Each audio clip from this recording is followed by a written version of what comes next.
Happy Monday! Hi! Happy Monday! Happy Monday! Hi. Welcome to another edition of Mommy Mondays. Okay, I'm gonna take off Mommy Monday. There we go. Mommy Monday. Mommy Mondays, and I'm here with the lovely Danielle Johnson of SparkFM online.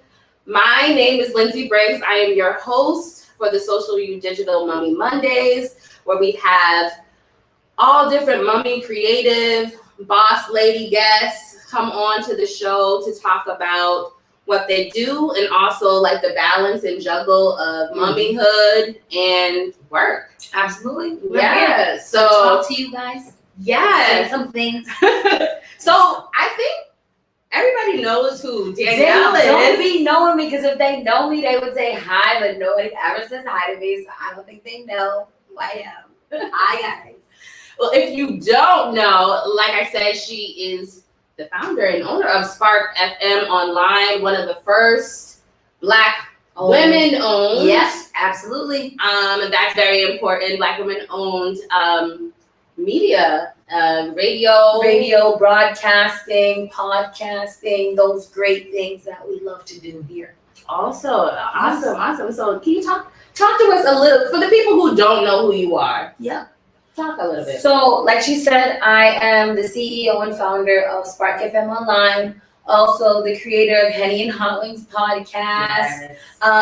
We now have a band for Juve, Boston Carnival, and MC, host, pretty much all of that. I do a lot. I love doing it, so it never feels like a job. It does get very annoying. But I'm here to put on for the city and for the culture and make sure that we are represented. Yes. And you were doing that very well, by the way. Thank you very much. You're doing an awesome job. Thank you. This is my first time meeting you. I know, person. right? Yeah. I've heard so much about you. And the same, and seeing it. And sometimes, it just doesn't take any introduction because you see the work, you see, you hear, the good reputation and everything. So, I'm so excited to have you on. Me too. I'm so excited to be here. Usually I do interviews about everything else, except mommyhood. I've done probably one interview about mommyhood, and that was probably one of my funnest ones. I get to talk about my little big-headed child.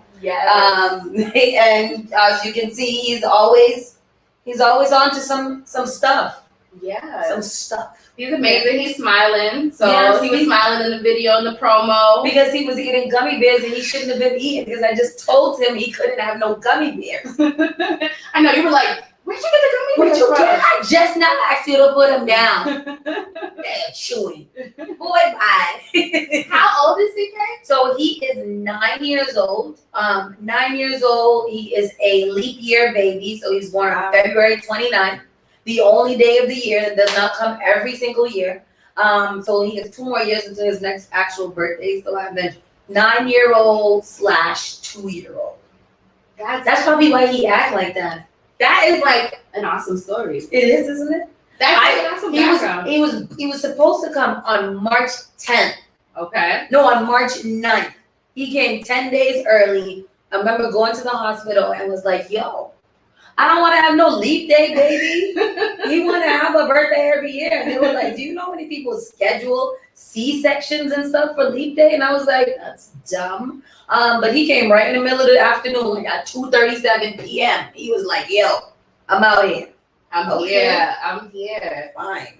That's like the whole leap year story. Is just, that's a story that he's always going to have, an introductory story. How have you seen the correlation with his personality and who he is? His personality, I and people that know me have started to realize that he's exactly like me. He's exactly like me in a 9-year-old boy form, who also has ADHD. So he has been diagnosed with ADHD. So his energy is me times 1,000. And when people see me, they're like, damn, you have a lot of energy. But they ain't seen nothing yet until they meet my kid. He is literally like on 100 all the time. From the time he opens his eyes to the time he goes to sleep. on 100. Right. Yeah. And it's like your life is on 100. Yes. Like you're always going, morning with Saucy and Yep. friends. Yep. I know that's something that you incorporated this summer. Yes. And, just doing your boss lady thing. So with your life on 100, with him on 100, how does that work? I be sleepy all the time. Like even coming here, I've been prepared for it all day. And as the time gets nearer, I'm like so sleepy. I have no energy. But when the camera's on, it's like, yeah, let's go. Whoa, flips. I can totally agree with you. And sometimes like when I know I'm gonna be like on air, I'm like, okay, like what am I wearing? Like today I was just like, I'm just gonna be casual because I'm sleepy. Yeah, exactly. I'm sleepy, like for real. Girl, we're gonna go to sleep. For sure. So can you just kind of take us back? I like to give the audience just a little history, a history behind the brand and a little bit of your personal life when we talk about, mommyhood. Like where were you? We see what you're doing now. Yeah. But we always know there's like a blueprint, a backstory. And can you kind of take us through that and where you were, like including CK? Yeah. When Spark FM came about. So I've been doing radio for 10 years. Well, at this point, 12 years. I gotta stop reading my own bio. For 12 years. And I remember I started off at this first station, the first official station was the old Hot 97. Not the old Hot 97, but the reinvented Hot 97. And I was there for 7 years. And while I was there, I actually had CK. And I got pregnant while I was, not while I was there on air. Right. Sheesh, that'd be crazy. But, my time there is when I did get pregnant. And I remember being, going all the way through and telling them that I was and whatever. And as I grew, as me and him grew, he was always in the station in the belly with me, listening to music at loud levels. So now, he loves music. And then he's just pretty much been, my co-host throughout life in general. So when I started Spark FM, that was in January of 2020. And he doesn't really know, he knows what it is, but he doesn't necessarily understand it. He knows Spark FM, #1 for urban and Caribbean music. He knows that it's my radio station. He knows that it's Spark FM. That's all he knows. Are we going to Spark FM? Spark FM, can we go to your radio? Okay. And then I have a nephew, Noah, who is his best friend. He's 6. And, so they are growing up right in the middle of it. Right. We talk about them all the time on the radio. So now when we're outside and people see me and my sister, because my sister's on the morning show with us, they're always asking about CK and Noah. So they're getting into the life that I kind of grew up in, which is really, really awesome. I'm really excited about it, but it is a lot. Yeah. It is a lot. It's always a lot. Yeah. I think when people that are like us who are creating and sometimes the passion can drive you so much. Yeah. And it's just even I'm sleepy, you don't really, you just kind of push through it all, And there's a lot of guilt that comes with that too. When you're busy and you're building this massive thing, and you also have to remember that you have to spend time with your kid, feed your kid, love your kid, hang out with your kid, homework, discipline, school, if it's any extracurricular activities all the time. And they never understand that, especially when you're on the phone. The phone, or if you're in the meeting. Zoom. Avery comes in my Zooms all the time and he's like, literally, yeah. I'm like, what is your fascination with my Zoom meetings? Get out. Yeah. So now people know I'm and it's funny being a mom when you are on these Zoom meetings with other parents, because they're like, we understand. If you need to take a break, go right ahead. Go handle that. We'll be right here. And I'm like, wow, this is the culture now that people are hyper aware of extra things that are going on in the house. Right. So yeah, they're always on. They always want your attention. So when you're building and creating, it gets really kind of hard to be okay, let me put this important thing down because you want to play cars. Okay. Exactly. I guess we're gonna play cars. It really is about that intentionality because I feel it, and I know you do too. Like, you know, when you're busy, but then you're feeling like, dang, okay, they've been on the iPad or they're doing something in the room, and it's just like I feel disconnected. I'm supposed to be doing something. We have that like inclination. To, like go after them, but it's a real balancing act because we still gotta get what we got to get done too. Exactly, and that's something that I like. People, one of the questions that people ask the most is, how do you balance it? And I'm like, I don't know if there is an actual balance. Like, it's just never really like 50-50. It's always either the kid gets neglected or your creativity gets neglected. Like, there's never a 50-50 with it. Like, even at events, when I bring him with me to events and I'm hosting or whatever, like, he wants to be on the mic, he wants chips, he needs to pee. Like, there's so many things, and it's like, I can't do this. Yeah. This is way too much. Like, I'm not gonna do this. Yeah. You know, you gotta go, bro. And unfortunately, usually, like, if I'm working, it usually is him that I feel like, yo, somebody can get him. Because somebody can get him. Exactly. Yeah. I like that you said that it's really not like a balancing act because it's all kind of just put together. Like for me and, you know, social you digital, I just say Avery's a part of my brand. Absolutely. Yeah. He's a part of my brand. Like he's my production assistant. He's my like, you know, staff assistant, you know. Seriously, he's my support system. Like, you know, when I just, you know, need a break, because if I look at it any different way, something's gonna get lost. Yeah, exactly. You know what I mean? You really, and I like that you said that too, you really got to incorporate them into the business so that they understand. Like, I don't think they'll ever understand like why you can't get off the phone with me and make me noodles. Like, I don't think they'll ever get that. But I think that incorporating them into your business, like letting people know that they're there, they are always there. If you hear something, that just might be my kid playing something. So, you know, it's one of those things where just really kind of submerging them into what you do could just kind of help a little bit. Help everything. Yeah. And you also said something interesting. I think during this pandemic, more like corporate and employers are just more open to home life culture. Yeah. But as many as there are some that are like that still not. And like it's gotten a little bit more lenient now.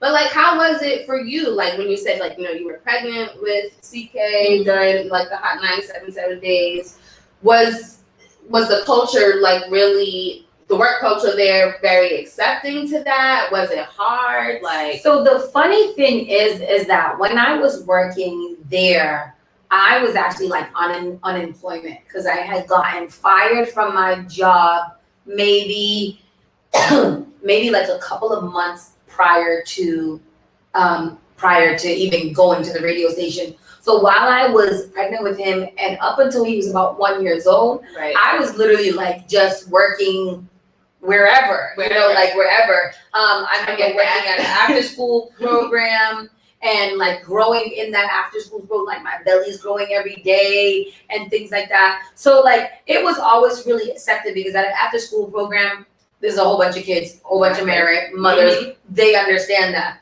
And then, you know, like even the radio station, I used to work at night. So I didn't really interact with too many people, but my DJ at the time, shout out to DJ LG. And, you know, like, it's one of those things where I was just sitting there and, you know, like talking. So it never really affected me. And even now, like, I don't think I've ever had like a traditional like job, corporate job. I right before I started SparkFM, I was the broadcast manager at a program called Girls Radio, where we helped young girls get into broadcasting and podcasting and social media and blogging, you know, those kind of things. So I was always working around kids.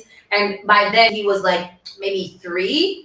Yeah, like he was around 3 years old. So like he would come to work with me sometimes, and it was very flexible. I worked at like later in the day. I think I started around 12 or 1 o'clock. till about 8 o'clock. That's So real yeah, flexible. it is real flexible. Only thing is around that time, because I used to work sometimes till 8 o'clock. By the time he got up from school, I was still at work for 3 hours.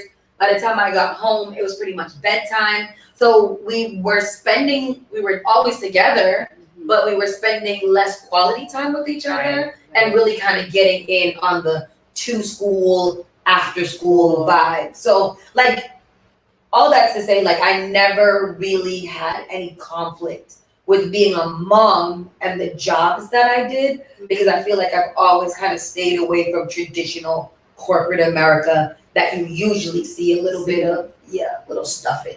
You kind of like was a little smart about working the system in a way, like, you know what I'm saying? But that is good. Yeah, like, I think I was lucky to be able to get those positions and be able. I was selling cars even before the radio, so even then my schedule was flexible. Sometimes I work in the morning, sometimes I work in the night or the afternoon. So like, it was always flexible. So whenever he needed me, I can always adjust my schedule. So I've never missed like a field trip or a doctor's appointment or anything that he needed, because I could always work my schedule to make sure that I accommodated for him, which is annoying too, because it's like, damn it, he's sick again. We gotta go to the emergency room. Girl, can we talk about the whole being sick and fevers? I mean, this is for like pandemic and COVID talk, and you know, I don't want to, you know, jinx or be offensive to anybody. You know, rest in peace of all of the lives that we've lost.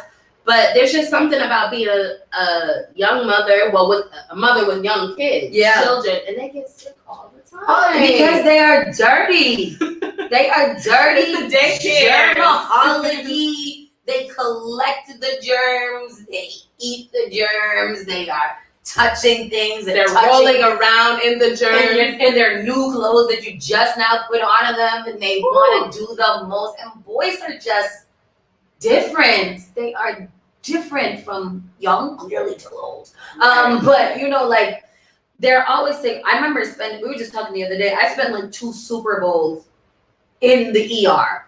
And I'm like, that's crazy, because either he busted his head open, or he busted his chin open, or he's flying and jumping around on something like a squirrel. You know, like, it's always one of those situations, and don't let it be a sickness. They got the fever, they are babies again. The fever scares me, because fevers could mean, I don't know, that just gets me on 100. If you have a cough, whatever, sniffle, whatever.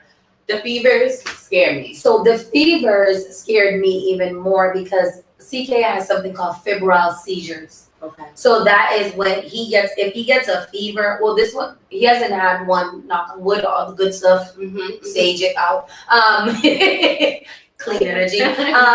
When he was younger, like 17 months and below, if he got a fever, his fever would spike very quickly, very high. So when he would get those fevers that skyrocketed quick, he would automatically seize.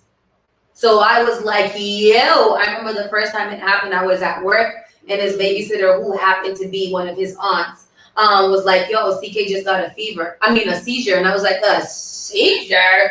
The hell he get that from? Ran to the hospital. It was pretty much okay. The next time we were sleeping and he got a fever. And it was so crazy, because I was like, remember the last time he got a fever? So I'm sitting there Googling, and then maybe I finally put the phone down, turn off the lights, fever spiked. Next thing I know, my kid was seizing in the bed next to me. So I'm on the phone with the ambulance.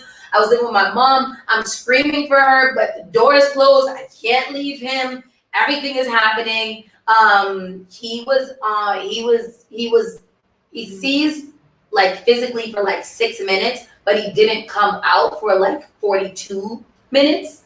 So it was crazy. So my heart just dropped for you. So this is the reason why my kid still sleeps with me at 9 years old, because I'm like, if he's sick and something happens, I need to be there. So I've never really kind of overcame that trauma of him being sick. And people are like, why don't you just put him in his room? Sometimes he go in his room. Yeah.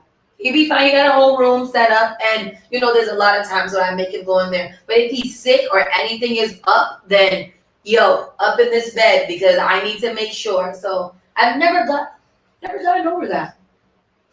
That's a big thing to get over. Shoot, I'm sitting here talking about a fever. You're talking about a fever and seizures. It was crazy to me because I was like, you know what? And it's funny because you were like, you know what? I don't have no time for no child that got seizures because this is scary and you don't want to do anything. But, you know, like it prepares you for almost anything after that. So you're like, you know what to do. You know the procedures to take. You know what you have to call, all these things. He now walks with an EpiPen, and seizure medication and things like that. And he hasn't had one for about 7 years. So that's great. You know, that's great. And I'm glad that I don't have to think about that anymore. But, you know, those are the things that people don't really understand about being a mom. Like, you're always on. You're always on. Always on. Those are the things that are unseen. You know what I mean? They're in the home, like, you know, and although, like, you're out there, you're talking about many different, plethora different topics and putting people on in the city. These are the kinds of things that could be, you know, happening every single day. Exactly, yes. Every single day. So it's like we all kind of, you know, we all have relative things that happen that are similar. And that's why it's good to, like, tell our stories. Yeah, absolutely. You know what I mean? Because I know there's somebody out there like, my son and daughter is me too. The same thing. Absolutely. It's me as well. And so, you know, just talking about that medical history and that experience, which is traumatic. I'm traumatized from hearing the story, but I'm glad he hasn't, you know, done that anymore. And now you know, and you're better prepared. Exactly. But also his, you know, diagnosis for ADHD. Can we dive into that? You know, especially going back to school. You know, our young Black boys. We're talking about, you know, public schools or charter schools, private schools. You know, how our Black boys are targeted in that way. The school to prison pipeline, all of that stuff, and understanding that as a mom. How are you dealing with this? So it was funny because I noticed that he needed a little bit. He started talking really early. And then after those 2 seizures, he was on seizure medication for like a year. And in that time, I realized that his language was starting to go down and he had almost stopped speaking. He was pointing and making noises and stuff. So we got him involved in early intervention from about 3 years old. As soon as we could, and we started working with different therapists, occupational therapists, and even in the belly, in the womb, he was very active. Like it was like, is this person okay? Like, what's happening? Like at any given moment, he would just be in there. Oh my God, going ham. My father is a clinician. He was like, so you're right. So like throughout school, like we put him in regular schools and private school and good schools and stuff like that.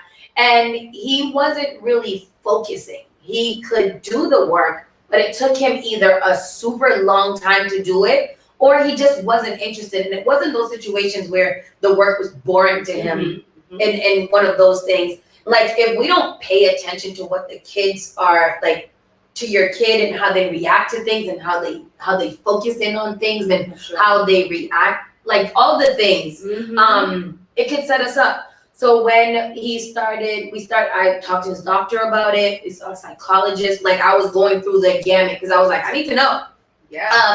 And then finally, like they started to like notice it too. Like, okay, the teacher started to notice it and call me. We took all the tests. We see the psychologist. We saw the PCP. Like we saw a lot of different people. And then we finally started to see a neurologist who, and these are all the things that people have to go through. You got to talk to everyone. Just don't talk to the doctor. Get a second opinion because like you said, like these diagnoses are being thrown on our kids. They're being thrown medication at and things like that. So early on, I was like, we ain't doing no medication. We're not doing that. We're going to do all the kind of things until I realized that it was affecting him being educated.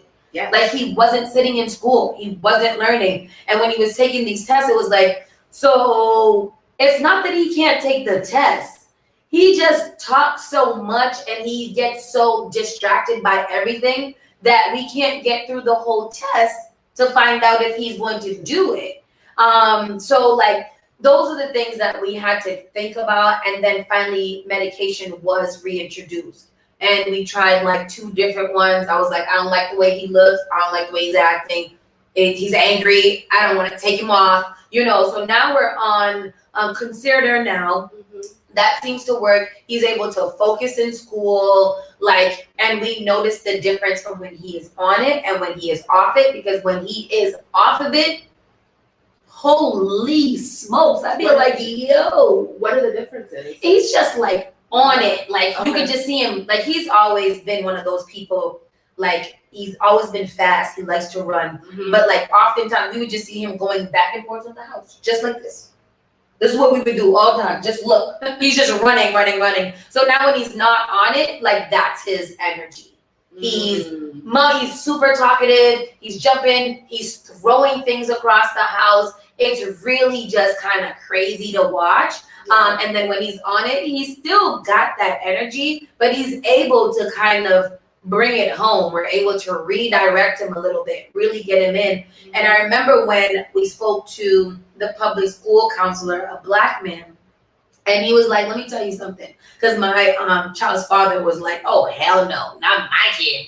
He ain't on no ADHD. We're not putting him on no medication. And we had to a disbelief. Yeah, exactly. So we had to sit there. And at that point, I was a little, if he's so crazy about it, then maybe I should too. The Black man sat down, and I think it was Arthur.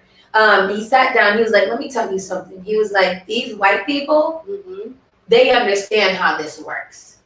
All of these services that your child can get now that he's been diagnosed and he's in, he's in special education programs in school, you don't have to put out money. He was like, people do this and they actually take advantage of the therapies and the help that are there. We're so involved with denial and not wanting our kids to be different that we sometimes misdiagnose these kids with bad behavior or, deficit, all kinds of, all of these behavioral deficit disorder. My dad's a clinician, so these things just come in my head all the time. And it's just kind of scary because it's like, I could let this go and put him in regular classrooms where he's not learning. He's disturbing the other kids. He's disturbing the teacher. Now that he's in the special education program, during the whole COVID, it was him and one other kid. Right. So they got special attention. They were reading, they were writing, they were doing all these things without having to be distracted. And now that he's in a smaller classroom, the teachers can give him more attention. I can get more help with them finding out what I need to do. So it's been a really, it's been tough. It's been a stressful process, but I'm very, very grateful for the universe aligning people that look like me, that can talk to me about these things on a very real term, get this help. Right. Your kid needs the help. Do not let your pride and your ego stand in the way of your child getting help. Yeah, but that's so good that you said that. People that look like us, yes, telling us the same thing. Because sometimes you really do need that trust. Yeah. When it comes to diagnosing your kid, and we also want to be advocates for them. And you're a great advocate for CK, but you don't want to make the wrong decision. Yeah. You know what I'm saying? And so that you gave some gems there. Yeah. You gave some gems there. Yeah. We got to act, like you said, we just got to advocate for our children. We got to put ourselves aside from what we think we want to happen, or, nobody wants the kid on special education. Everybody wants to be be brag different with your kids with all A's on their report card. Right. Sometimes seeing improvement on a report card is what I look for. Give me an I any day, he wasn't here before, and now this semester he's improvement and he's on task. Things like that bring me progress is a process. Absolutely, progress is a process, and so we have to celebrate it every little step of the the step of the way. Thank you for that. That was really helpful. I'm gonna watch the replay. You know what I mean? Because you're right. In our communities, we don't want our children to be stigmatized or categorized, and You gotta let the ego Especially go. as Black children, Black people, we're very proud. We're very, very proud. I remember when I took him to do swimming over at the Croc Center, the lifeguard there was just like, is he on something? And I'm like, what? He was like, no. He was like, because I can tell. He was like, my child was the same exact way. And he was just like, I just want to tell you to stick to what you're doing. And don't stop until you figure out what's ready for you. He was like, we went through this. He was like, it's hard. And this was just another Black man just talking to me just casually with just working with my son in the water. You know, like that's when he needs to focus. He needs to pay attention. He wasn't on medication at that point. He was like, figure out what you guys need to do. He was like, don't stop. He was like, whatever you're doing good. Get him involved with things. But you know, it's that positive affirmation that you get again from people that look like you. Yes. That can help you out in a lot of different ways. Yeah, that make you feel safe and that it can actually turn out for the better. Yeah, like to get through this. Also with this, thank you for that. You mentioned CK's father. My baby's daddy. Your baby's daddy. And what has that relationship been like, specifically around the ADHD diagnosis? How was it, you know, for somebody who feels totally different or they want a different approach? Yeah. How is it, you know, so on top of that, he's West Indian. Yeah. And so again, we got Black man, West Indian man, super proud, headstrong. You can't tell him anything. So, you know, like really kind of talking to him, you know, calmly about it and showing him. So that's one thing. We're not together. We have our days when we're like, oh, I hate you, you hate me, we hate each other. But you know, like we have this one common thing. Right. And this is this little boy. Right. And that man loves his kid. And I love my kid. So when it comes to what's best for him, like what we found works best is making sure that he's invited to everything. Like teacher meetings, parent teacher, go visit, like making sure that even when you guys are not on the best of terms with each other, that it has something to do with your kid, that the other parent literally knows what's going on. And you know, there's sometimes in some cases where you're like, I'm gonna just do this by myself today. But you know, like there are those things. you don't need to know all that. But you know, like making sure that he's not hearing it from me. Of course. He's hearing it from the professionals. Of course. Because clearly if it comes from me, I could possibly be lying about his kid and blah, blah, blah. But if he hears it from the professionals and if he's there in the meetings and he is everywhere that he needs to be, then he's hearing it at the same time with me. And we can both ask questions at the same time. I can help explain it to him. If I'm missing something, he can probably, what he's saying is whatever. So when it comes to our kid, we work well together. That's great. That's about it. That's good. That's about it. Well, that's the one common thing Yeah, that you have to exactly. say. So as long as that's going great, that's amazing. Exactly. Yeah. Was that a process to kind of Girl. accept that that's all that it was? Yes. Okay. It was a process because, you know, there were times where me and him were not speaking at all. And when you're not speaking due to something that's going on with the kid, it literally affects everything. It affects your kid. They're wondering what's going on. And then depending on the relationship, you know, like sometimes the kid doesn't even notice. So like, it's one of those things where I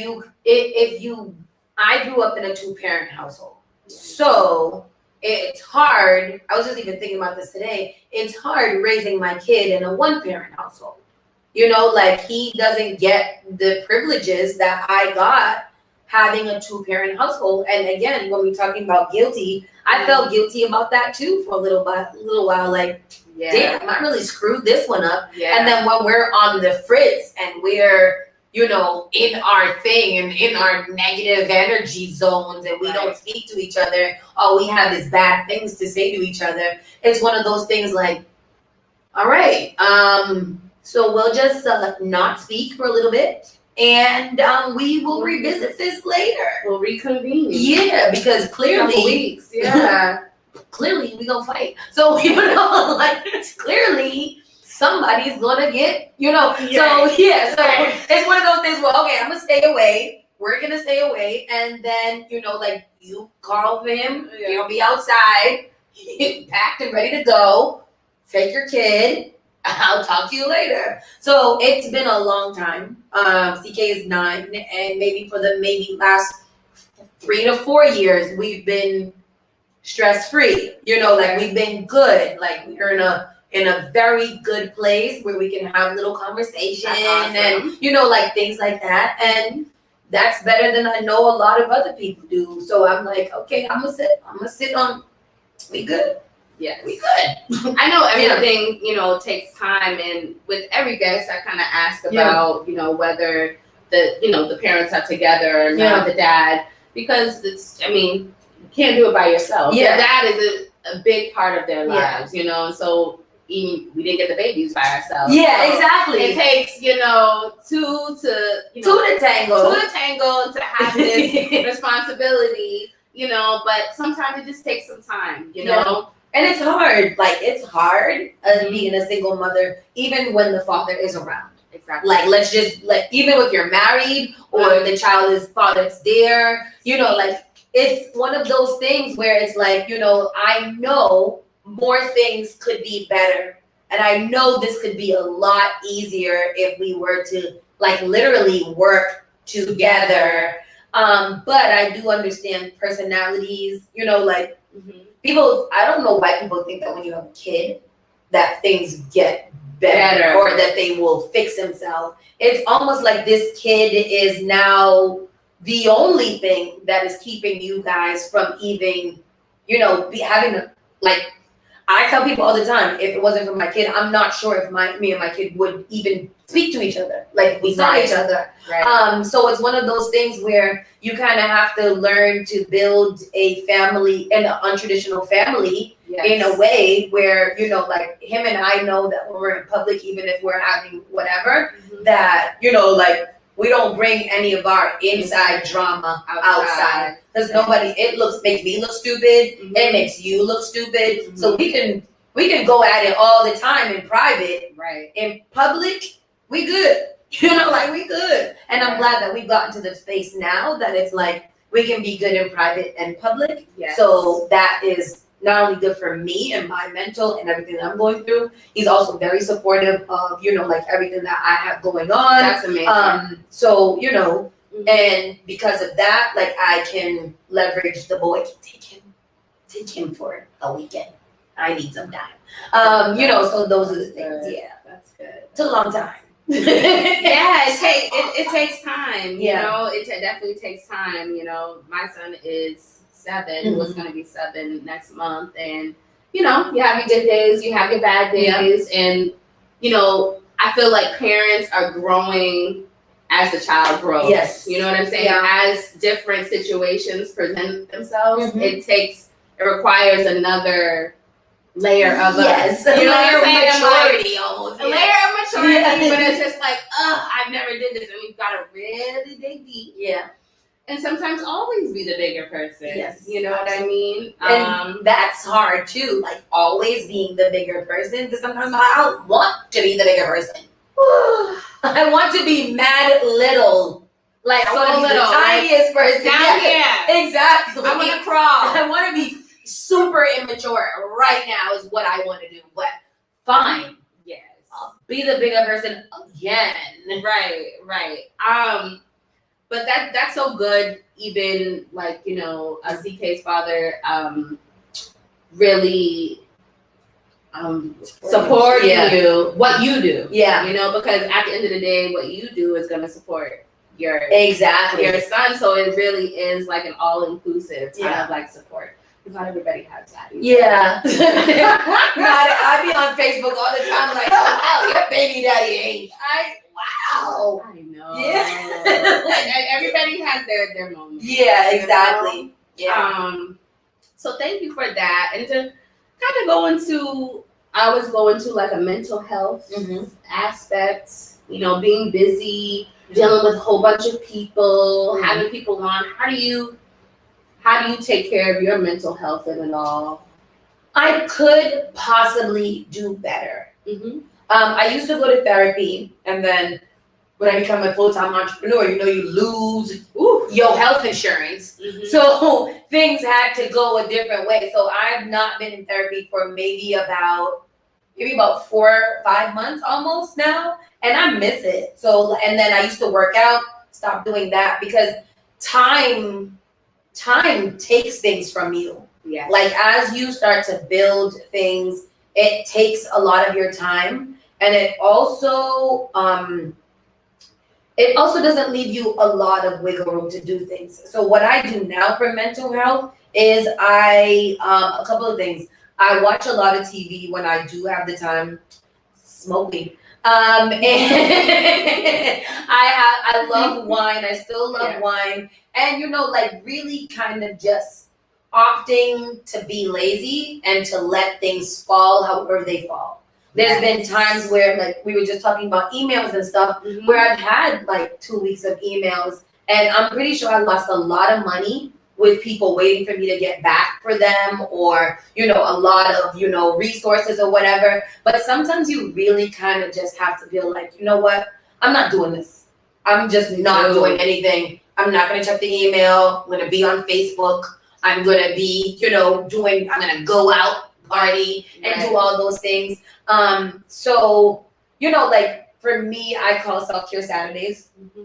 I let everybody know it's self-care Saturdays. If I do anything, it's because I really want to do it. If not, I'm going to be upstairs in my house, in my living room, with Netflix on and most likely my phone in my hand, talking trash on the Facebooks all day. And I'm not going to get back to you. I'm not going to answer the phone, and I'm not going to answer my email address because I'm tired. Yes. But I do go through a lot of really dark spells.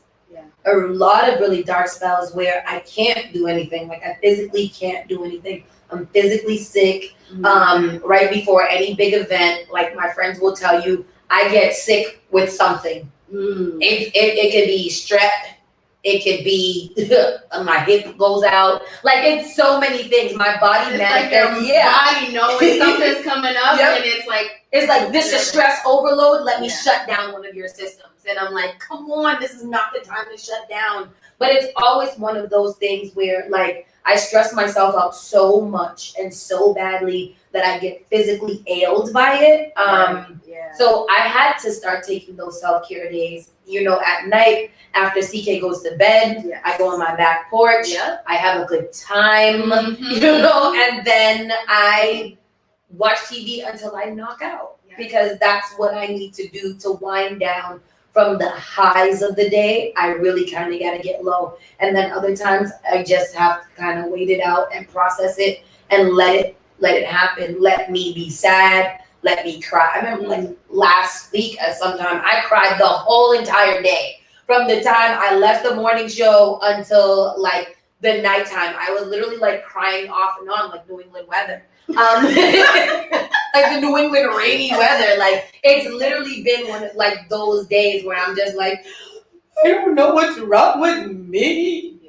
The world hates me and I hate everything. I'm just gonna quit and throw myself off the bridge. Like it gets really dramatic too. Like, I'm leaving. I'm gonna. Sometimes you gotta let that happen though. Right? You gotta let the drama in the theater just roll, because and I like that you said, like, self-care is not just, having a therapist.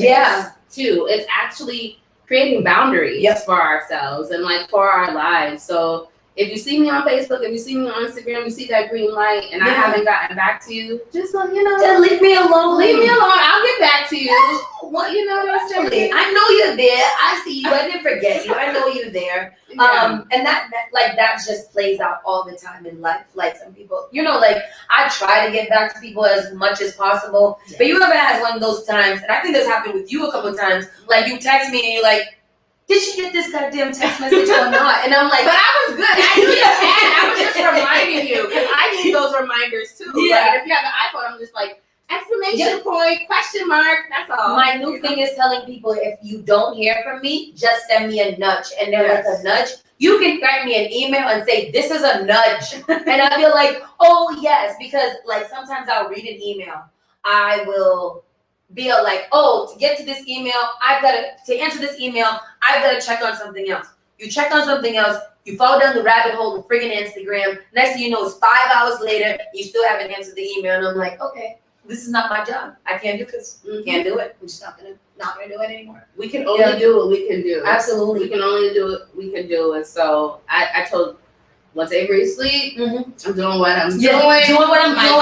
Vices, Yeah.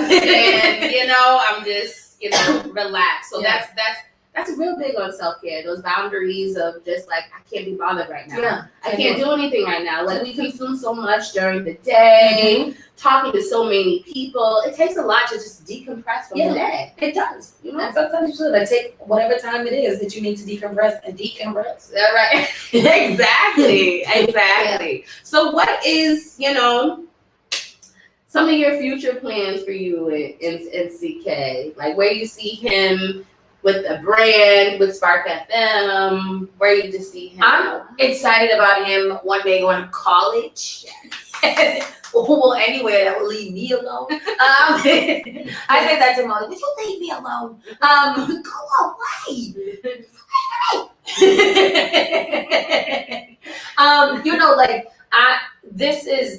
A lot of this is, personal. A lot of SparkFM and everything that I'm doing is personal to what I want to do. But I also want to make sure that, we're leaving legacies for these kids so that they don't have to do, like, they have it. Like, they don't have to necessarily worry about it. I want him to see me doing great things and be proud of me. And I want to set that example that we're going to make each other proud in this life. I'm going to make you proud. I'm accountable to you. You're accountable to me. And you're going to make me proud. And we're going to do dope things together. So those are, some of the things that I let him know. Like, especially when he's like calling me his best friend. Well, if I'm going to be your best friend, you got to do something. Yeah. Cool. And, like, as a mom, you have that unconditional love. That's your baby, like, even when they get on your nerves, as soon as they get away from you, you're like, I miss him. Yeah, where'd he go? I want you gone, but now I want you back. Exactly. And it's not necessarily you want them back. You just kind of, it's just that they're not there. Yeah, you're not a little piece of energy. Yeah, where are you, boy? Little boy, where are you? So, like, for myself too, like, hopefully I find a boyfriend one day. And but it's a little hard these days because talk about that. Like, how's dating life or non-dating life? Non-existent. It's existence. It's existence. I feel like I'm a multi-dater.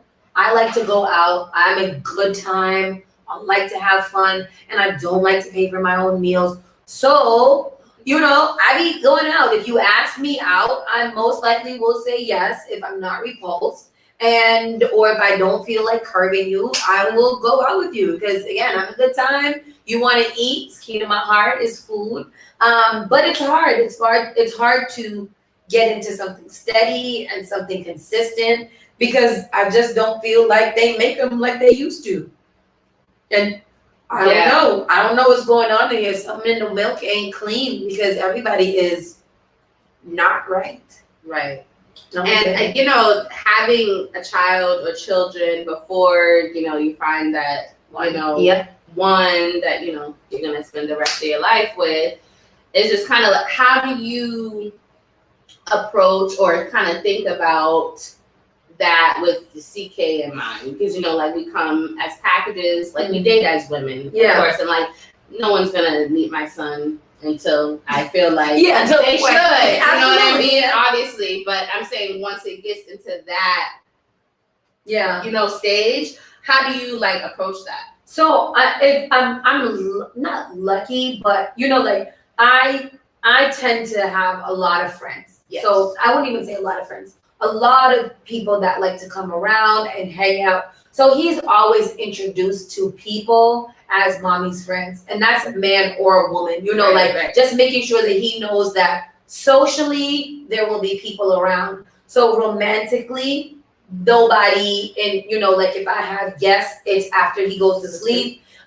He's nowhere near us. He is sleeping. Yeah. Nobody should be waking. He shouldn't be waking up to anybody in my room or in my bed.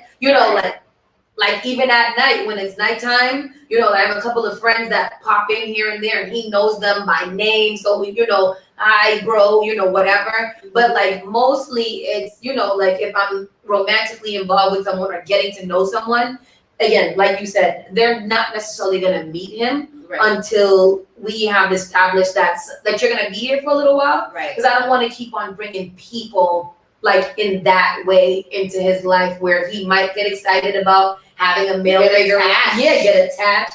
I did that once when he was like 3, and you know, like he still asks about that guy now. Wow. You know, like that's his buddy, but you know, like those things I try to avoid a lot because once kids get attached to someone, you know, like that's their friend too. Like mommy's boyfriend and my friend, like that's my bro. You know, like so I stay away from that. And then I usually date outside the house. Like I make sure that is something that we're doing, and it's good. Like when you're a mom, you get to use your kid all the time for excuses. Like can't make a meeting. My kid is sleeping, or you know, like, and sometimes when you know you can't come over here. My kid is home. We gotta go out. So that eliminates that whole like let me come over and chill. Chill for what? My kid's home. We playing Fortnite. Like what we doing? Yeah. What's happening? Why are we here? We're not here. So let's go out because my kid's home. Yeah. That's it. And then another boundary. So So you already know what it is. Yeah. We going out? Okay. Yeah. Okay. Because if we're not going out, then we can't go anywhere because my kid's home. He could be with his dad the whole weekend. I'd be like, oh, you know, he's here. Can't do it. He's in the room. So he's in the room watching TV, but he is here. You cannot come here. Don't come in. Yeah. That is that. Thank you for that because you know I know for you know single moms or you know just moms wanting to have fun. Yeah. Like you know that can be hard, especially if you don't have a village. Yeah. To kind of say you've been saying we a lot. Yeah. So I didn't know if you were talking about like your sister, like your village. Yeah, I have a great family. Awesome. I have a great support system. Between my family and his family, good. You know, like we have real good help. So it's never like every so often I get into a bind where everybody's busy and nobody can watch him and I gotta take the L. Because as moms, we often take a lot of L's in life where we can't do something or vacation has to be 3 to 5 days because 7 days is too much for somebody to watch your kid and you gotta ask and set it up and it's a big to do. But you know, like for the most part, my support system is pretty dope. And I say we for everything. I think I'm like a couple of people at the same time.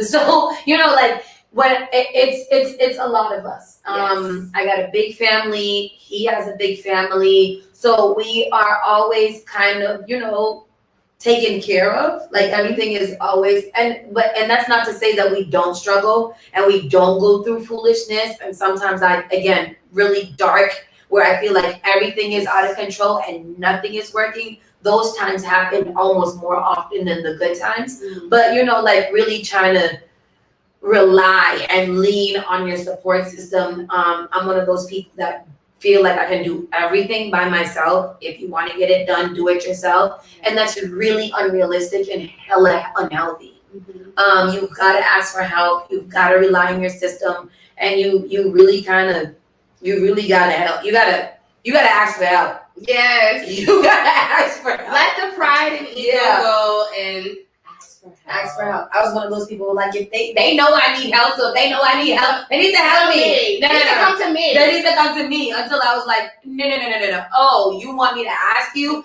Can you watch my kid? Please. I will drop him off. He got snacks.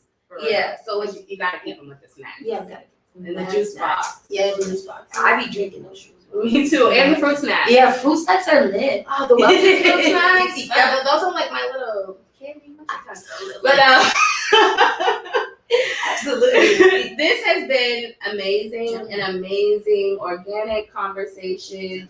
I'm glad that you could, you know, sit back and be able to talk about CK and motherhood, something that you don't talk about too often. So I think, you know, people know you in, the radio personality. Like I know, your friends know you, but it's been really good to learn another side of you. And I'm thankful for this platform because, again, like not many people want to talk about kids. They want to talk about all the other things. I'm not tired of talking about that. Yeah. But I'm tired of it. But this is dope because we need to see more of this, have more of these conversations where people are literally just being straightforward and like saying what's up. We're all out here struggling, and sometimes like knowing that somebody else is struggling doesn't make you feel better, but it makes you feel like you have like I'm not alone. Yeah, I'm not alone. I'm not alone in this. And Yeah. then you also have thank you for that, and I appreciate you coming on and just we're talking about resources here. Yeah. So like we talked about like the medical, being, our Black boys being stigmatized, but also how to advocate for them like when they're diagnosed. So this is all like great things. And you're also being a representative and for people who need this information and they trust you. So Thank you. I'm really, really, really excited. So thank you. Let the people know where they can find you if they don't know already. I'm available right now. I'm at Facebook jail. But Danielle O. Johnson on Facebook or Miss Hot Sauce to You on Facebook. We also I Miss Hot Sauce to You across the board. Instagram, Facebook, all the things. And then you can follow SparkFM online. That's across the board too. And Henny and Hot Wings across the board too. Woo. Just Google any of those things. They'll pop right up. You'll find them. But I'm out here. She's out here. She's out here. And I'm so happy that I was able to have you on the couch. Thank you very much. Right in the Fairmount Innovation Lab. In the vault. In the vault studio. This is so dope. Yeah. I think this is Danielle's first time It there. is. So we're just going to look around a little bit more. But thank you for joining us. Catch the replay. Thank you for catching the replay if you're catching the replay. And yeah, we will see you on the next Mummy Monday. Blah, blah, blah. We're good again.